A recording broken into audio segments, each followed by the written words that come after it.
All right, guys, welcome back to the Thicc Boy Fight Club podcast. I'm Tyson the Beast. Today we have my guy, Kansas City legend Jonathan Music.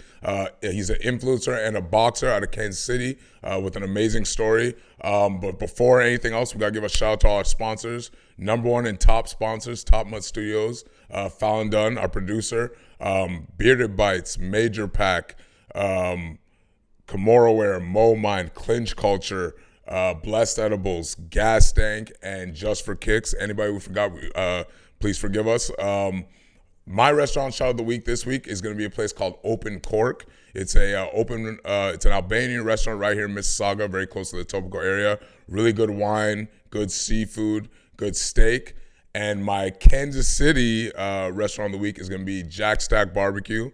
A lot of debates on what's the best barbecue in Kansas City. That's one of my favorite spots. I'm sure there'll be a lot of arguments in Kansas City, but if you're not from Kansas City and you're ever there, Jack Stack Barbecue is a good, solid place to check out. Jonathan, what's your restaurant shout of the week? Man, I have to give out Can Barbecue. It's out there in Spring Hill, Kansas. I know Spring Hill. The sticks a little bit, but it's man, it's been there for a while, and I tell you what, woo, buddy, I love it. Like I said, a lot of people are gonna have opinions about the barbecue in Kansas City. So Jonathan, tell us a little bit about your story. I've known you for over 10 years now. We both started at Title Boxing Club. Both trained under the legend Melvin Wesley, another person who was mentioned last week as well. Just a well-known Kansas City boxing coach. And tell everybody your journey. What got you into fighting, what it's been like, all the ups and downs, and just your overall story. You've become kind of almost not. I don't know if you want to use the word famous, but you've gone viral very recently because of your training videos, and let people kind of know what your journey has been to this point. Oh man, so I started boxing like you said, like 10 years, maybe even a little bit longer ago, like back in I think like 2008, 2009, however long, that is. Like I think that's like 12 years or something. But yeah. Anyways, man, I started out there at Title. I just fell in love with like taking the Title classes, meeting everybody. You especially, man, built like a family and stuff like that. And then just started my journey of like losing weight. I've always been heavy, and I would always lose weight, gain weight, lose weight, gain weight. I even like not too long ago, I lost 155 pounds. I had goals of like opening up my own like wellness center. And like I was leading my own free fitness camps, doing boxing, doing cardio, CrossFit workouts and stuff like that. And started really taking like the fighting game a little bit serious, competing in amateur boxing and stuff. And then some crazy stuff happened in my life where I lost my father. He had some heart failures, and so me and my brother had to make some hard decisions on pulling the plug on that. And then about like 2 years later, my brother overdosed on fentanyl, and so it's just kind of been like in a steady downhill like slope of like gaining the weight back and just dealing with like my own personal demons, because it seemed like every time I was like doing something great, I was fighting with the idea of like, wow, like if I'm going to do something great, something else bad's going to happen. And I kind of woke up one day and I was like, man, I got to change my life. I got to, face this demon and get back in the ring. Because I really wanted to compete again, because my last fight I lost. I should have won, but I lost. Yeah. And they just took it away from me, and they kind of like left a little hole on my heart. And I was like, man, I want another win. I want another win. So got back in the gym, started training. And I think the viral video, everybody's like seeing me in that bright yellow t-shirt and stuff. Yeah. Yeah, bro. I think I was like a weekend back at hitting, just going in there, hitting the bag, just kind of getting back into the rhythm and stuff like that. And I hit up Melvin. I was like, hey man, I'm going to give you 2 months, membership fee right up front. He's like, all right, come on, get back in here. And, he gave me a key to the gym, and, I started hitting in the bag whenever I could. And, here we are, just that video kind of just blew up. And now, we're talking about possibly going pro as well in boxing as well. Of course, cutting down the weight, being more dedicated to my diet, exercise routine, and stuff like that. So currently, that's just what's going on right now. So how long ago was that video filmed? November. I think that was like a week or two before, like Thanksgiving. So you know what's crazy is somebody had sent me that video, okay, and sent it to Thicc Boy. And I remember I hadn't seen you in a long time. And I mean, like I said, you were always kind of a bigger guy, but I remember you'd been fighting. Last I see you'd been losing weight. I I didn't even realize it was you. And I remember literally somebody sent me the video on my DM, somebody from up here. And I remember like, damn, that reminds me of the homie JJ, man. That kind of looks like the homie. Like, and I didn't think anything of it after that. And then I believe it was either Alemio or Melvin who had posted it again. And I remember looking at him like, wait, that is the homie. And then I went and looked up your page and I realized like Terrence Crawford commented. I didn't see you in a long time, and I saw that you were back in the gym. I saw the videos with you and Melvin again, and that's when I reached out. I was like, bro, I gotta, you're original Thicc Boy. Like I remember back in the day, people don't realize this, before social media was as big as it is.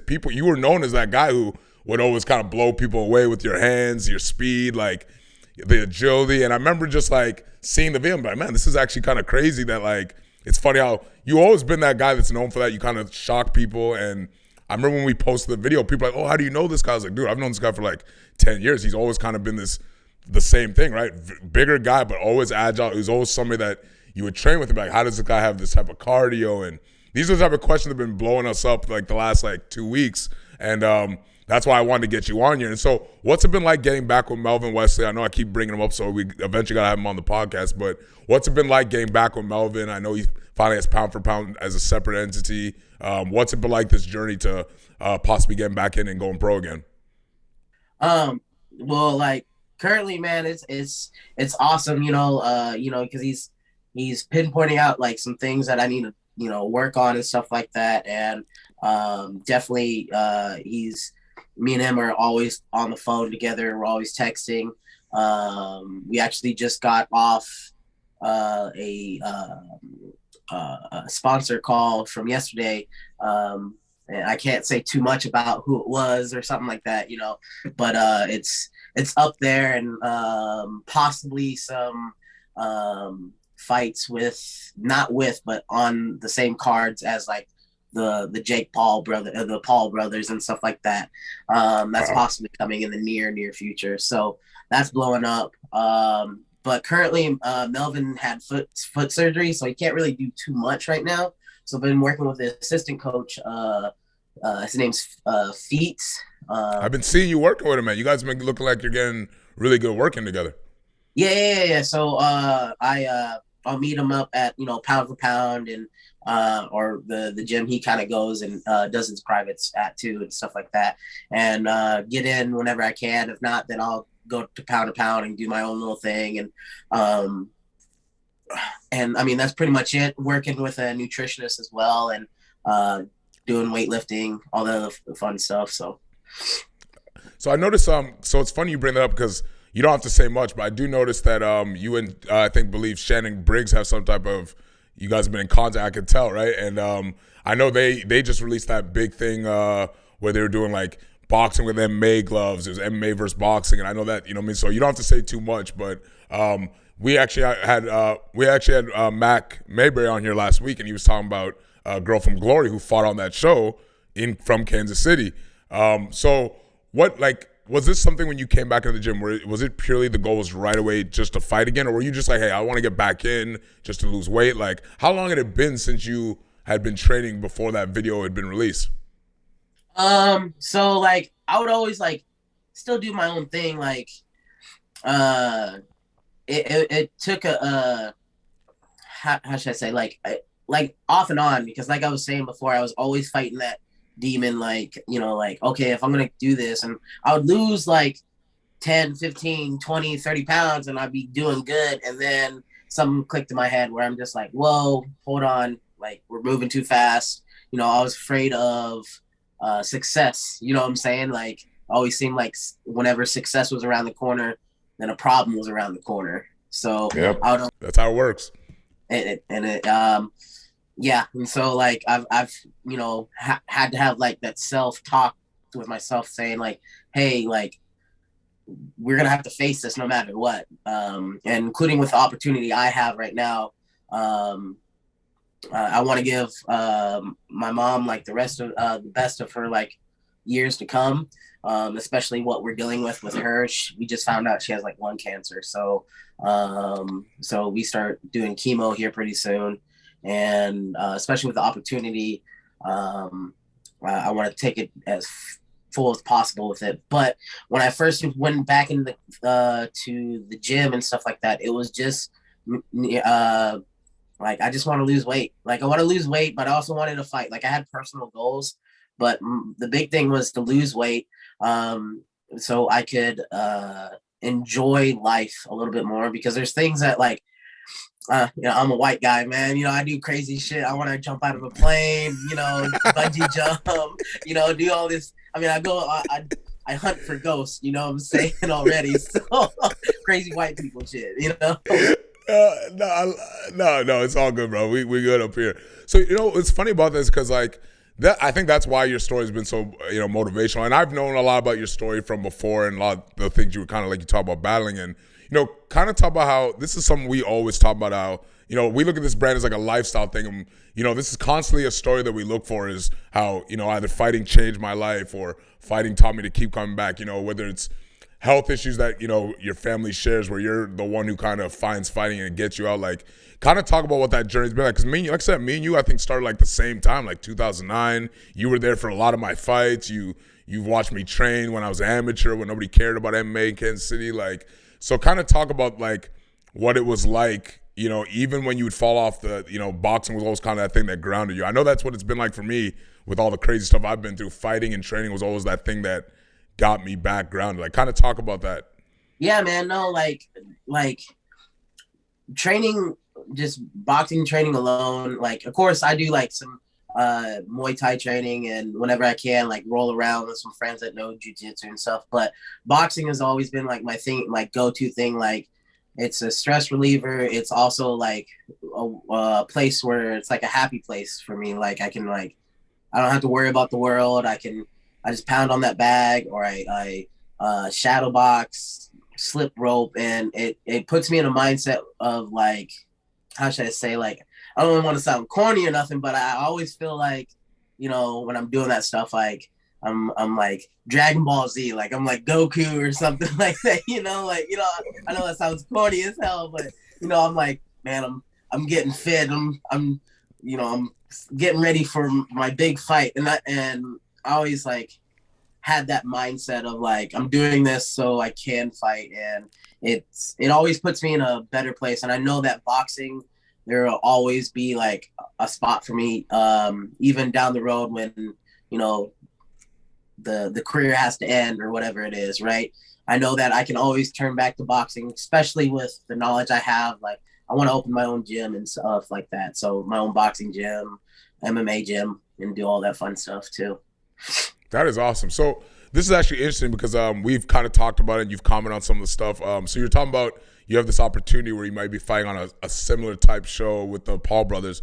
I know if you're around Melvin Wrestling, you've been around the title boxing community, boxing, you're a fan. Like, Kansas City, a lot of people don't know, it was where Ringside Boxing is originated, the Ringside Tournament, Title Boxing. A lot of people don't know that's a Kansas City company. What is your opinion on the Paul brothers and their influence on both? I'd say combat sports overall, right? Because I bring up the Rampage and the Shan Briggs thing, how that resurgence that a lot of these guys are older, these guys are legends, but there's been now this light shine back on a lot of these legends again. And I kind of associate that a lot to do with this YouTube boxing phenomenon. What's your overall opinion about it? Is it good for the sport? Like, if this becomes a thing where you can have a big opportunity, did you have a different opinion before, and then now you're like, you know what, maybe these guys aren't so bad? Like, what's your opinion of it? So, like, first of all, I think like social media has just like helped boxing overall, or the fighting sport, just fighting in general, big time. And then like, do I think like the Paul brothers are like helping? Of course, because they're shining a light and people are wanting to watch boxing. Like, it seemed like boxing was dying, especially after like Floyd Mayweather left. Like, yeah, we had Canelo. I mean, yeah, we still had Pacquiao, but Pacquiao's gone now. And I mean, Canelo's good. Don't get it wrong; he's amazing. But he's not a he can't he's not a show. He's doesn't create a show. Unlike Floyd, Yeah, you know I what I'm agree. saying? And he can't. He's not attracting a lot of people. He's attracting some, but not a lot. And with the Paul brothers, they're, I mean, everybody wants to see him get knocked out. You know what I'm saying? And I mean, that's just, I mean, they pretty much took Floyd's game plan, but twisted into their social media. And I think it's definitely a good thing. Now do I, my opinion kind of stays on it. Like, I don't Keep it G. You can keep it G with us. You can keep it G.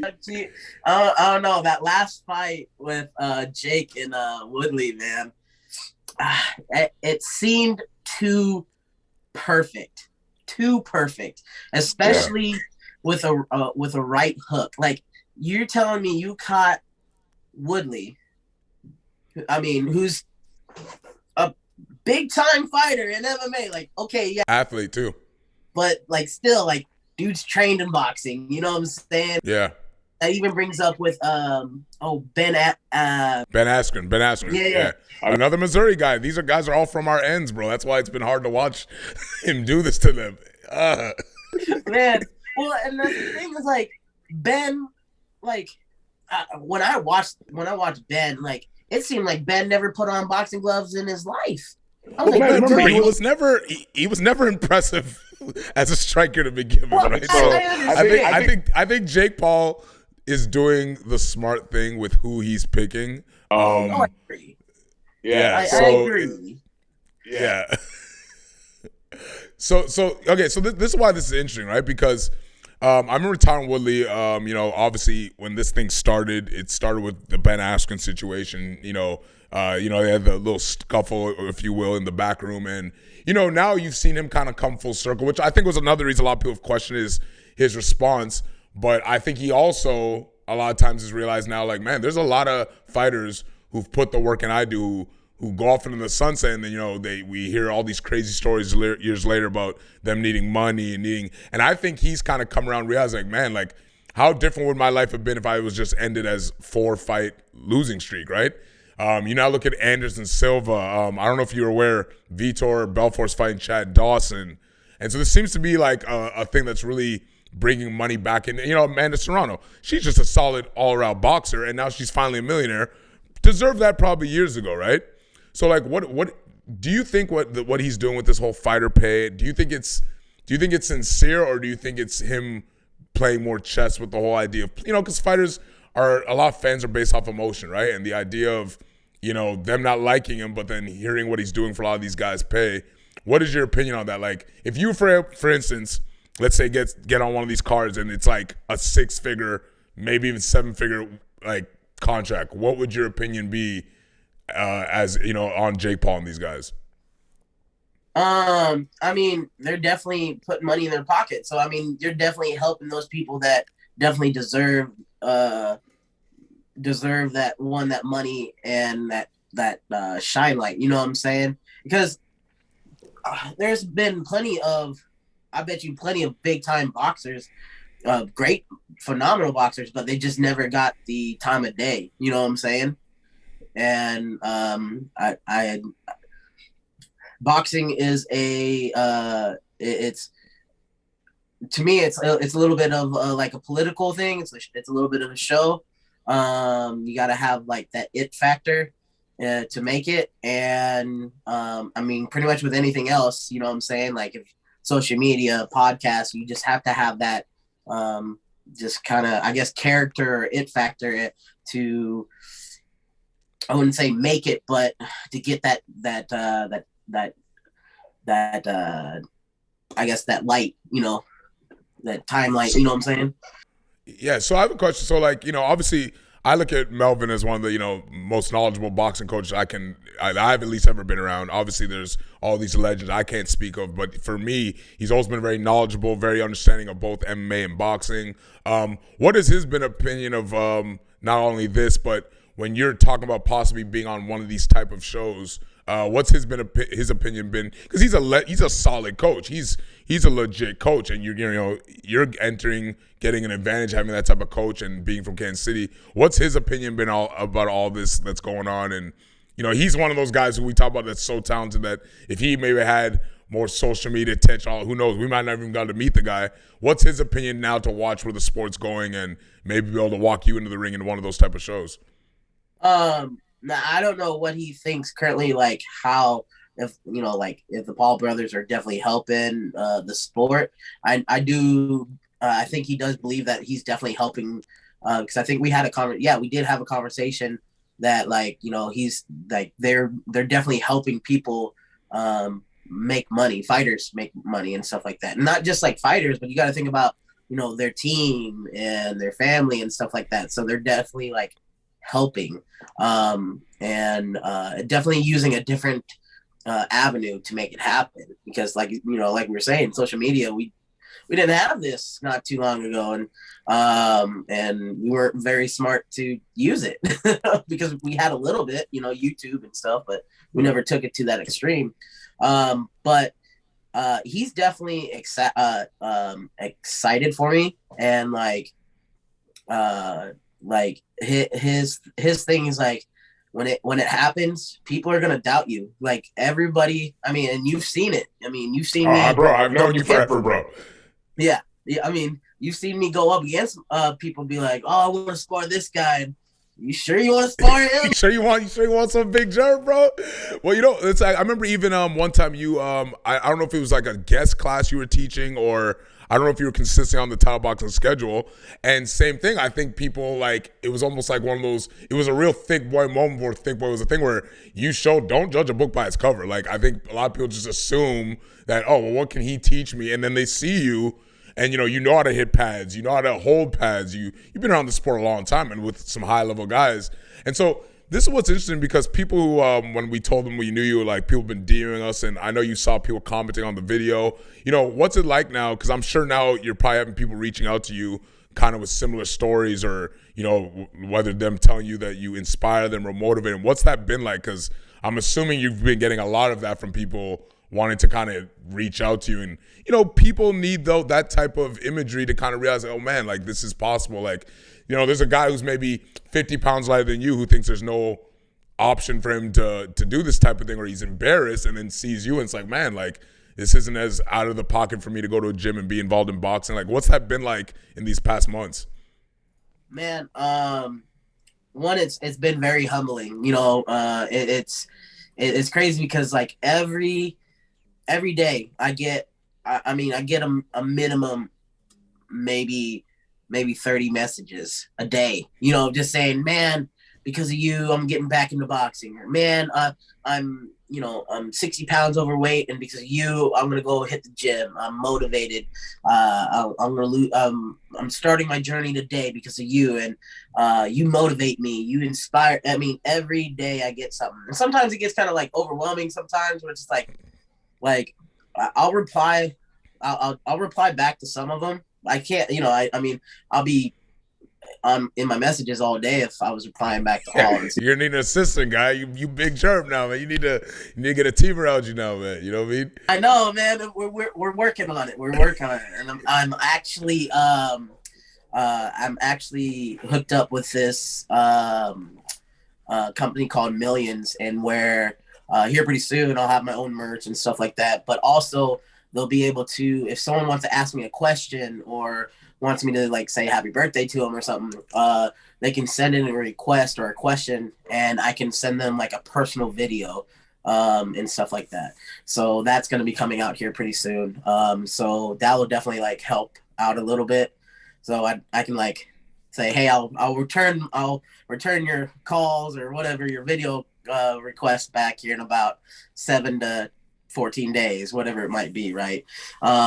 So that maybe that'll help out, and definitely we'll be looking for like a social media assistant or something here Well, soon. bro, I mean, because it really is an interesting story, and like I love posting those videos, and like I see that you're doing a lot of inspirational stuff because I think for a lot of people, like it just takes seeing that one person, because a lot of people like they have a view of themselves that, oh, people are gonna look at me or laugh at me, and dude, and I've said this before, man, like to people who bring up like this guy isn't just like a one trick pony on the bag type guy, or how to box, and I think that's even more inspirational that you're not just a guy who learn how to look cool on a bag or look cool on pads. Like you really understand boxing. You know how to hold pads. You understand the sport. So man, I gotta commend you for that because like I like I said, when we post that video, people are like, oh my god, I've seen this guy. Like people just blew us up, and like I was like, yeah, bro, this guy's been like he's been this kind of person to a lot of people. I'm sure even in Kansas City, in a personal issue, you've had people say these type of things to you. So now with social media, man, I'm just so happy you're finally getting that attention, and I'm happy you decided to get back into the gym, man, because it was just awesome seeing those videos and everybody commenting all the time and stuff like that. So do you have a time frame on when you think you'll fight, or is it like, are you saying, hey, I want to at least train this long before I even take a contract? Like what's been going on in terms of planning for the fight? So yeah, like right now, because we're still in negotiations with the sponsorship and stuff like that, and that maybe take some time. I definitely like losing weight is probably the big factor, and so we got a lot of weight to lose. Currently I'm at 455 right now, and so I mean, back when I was competing Golden Gloves, I was at 300, 320, and I was tearing up people. You know what I'm saying? Yeah, man, that's crazy.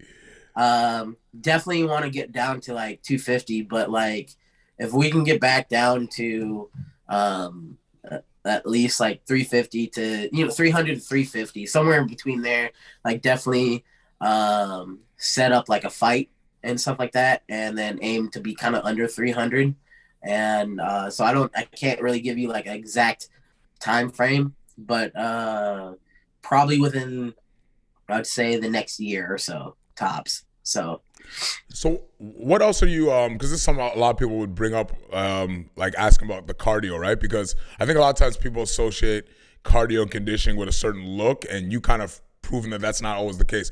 Being heavy or gaining weight is one thing, right? But you clearly have a good like understanding of conditioning. Like what is there anything kind of things that you do outside of boxing that have helped you maintain such a good wind? Because it's not easy to do when you gain weight to still be able to perform that way. So like, do you think it's a genetic thing? Because I know there's people who talk about the Tyson Fury thing, and they said a lot of it is more genetic. That even when he gains this weight, and some people even believe it's just mental. Like, what do you attribute it to, where you can come back into the gym after who knows how long, gain weight, and then still look like that? Like, what do you think? It's a mental thing, or is there anything you can pinpoint? Um, take your like take your time, like go hard, and but like when you start getting gas for air, like it happens to me. I'm a big guy. Yeah, I got cardio. Like I can go to the distance, but at the same time, there's times where I'm like, man, this is hard. Like I just slow down a little bit. I still do the movements. I just slow down. Something that Melvin told me when I was when I very first started with him. He's like, I don't care how fast you go, just don't stop. If it takes you, you know, 20 seconds to throw a jab and a cross, then it takes you 20 seconds, but you're still moving. I don't care. I don't care how fast you go, just keep going. Okay. So, and that's something that always just clicked in my head. I was like, okay, I'll just slow down the movements, go through it.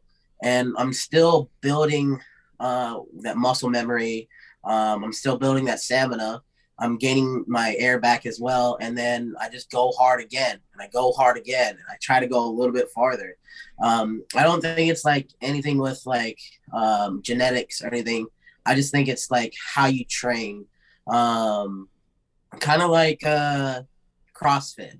I did a little bit of CrossFit before, and, their goal is try to do as many reps as possible within X amount of time. And they'll do it. And next time they do that workout or whatever, they try to do a little bit more and a little bit more. And over time, it just gets easier and easier. You know what I'm saying? So I don't think it's genetics. I think it's just how you work. if you go hard and then you just go sit on the bench for a few minutes and then get up and do it again, like you're just gonna hit that wall over and over. You gotta push past that wall, even if it's just an inch. You're making progress. So that's probably my advice for anybody that like wants to build that stamina, especially if they're like heavier. It's like if you're getting winded, take it a little bit slower, but keep going. So I love that answer, man, because that actually mirrors what Tyson Fury talked about. How he used to say like people don't realize it's just my mental, and so I love hearing that because man, this is the type of stuff a lot of people need to hear. I mean, there's a guy right now maybe somewhere who's 250, and in his mind the idea of ever even trying to go past it, he doesn't want to believe it's possible. And guys like you and like I said, the Tyson Fury thing, he obviously had a bigger platform to start with, but you guys really prove, man, that if you wanna change your life and if you wanna go to the gym and work hard, it really is a mental thing. Like when I preach it, nobody wants to hear what I got to say. They're like, whatever, bro, like easy for you to say. But I love it when I hear somebody like you really saying like, nah, man, these guys are right. It is mental. It is on us. Like I love that self-responsibility, bro. So before we wrap up, go ahead and let people know where they can find you, whether it's your Instagram, what other social medias you have, what gym you're out of. If you want to give a shout out to, obviously Melvin Wesley, Pound for Pound. Like, just this is your chance to plug yourself. Where people can, where can we find the next info on what JJ is going to be doing? Just kind of plug yourself right now. All right. So you guys can find me on Instagram. It's the.j.hub. And that's the same for TikTok. So it's the.j.hub. YouTube, it's the J Hub, spelled the same way, just no dots, space in between. And then on Twitter, I'm not on there a lot. I'm trying to make it a little bit, get on there a little bit more. But it's the J Hub all together, and just number 2. And that's about it for right now. And when I get on my other platform with millions, it'll be underneath my name, Jonathan Music, JONATHANMUSICK. DJ Music. You know how I do it, man. Well, bro, thank you so much for your time, man. It's so good catching up with you. Like I said, I've known this guy literally before I knew how to really fight at all. I mean, we were in the gym together. I've watched his journey, and it's so awesome to see it come together like this. And like I said, the time you decided to come back, I think was perfect, and things happen for a reason. And I just love hearing your story, bro. It's super inspirational. Even to a guy like me, even I can draw inspiration from these type of things and these type of lessons. So thank you so much for your time, brother. Guys, make sure to go check out my boy, the J Hub. Super inspirational. If you're looking for somebody who's really living that life of saying, hey, man, I want to change my life, it can be done. All right, guys. Well, I'm Tyson the Beast. That's my guy, Jonathan Music, and we're Thicc Boy Fight Club.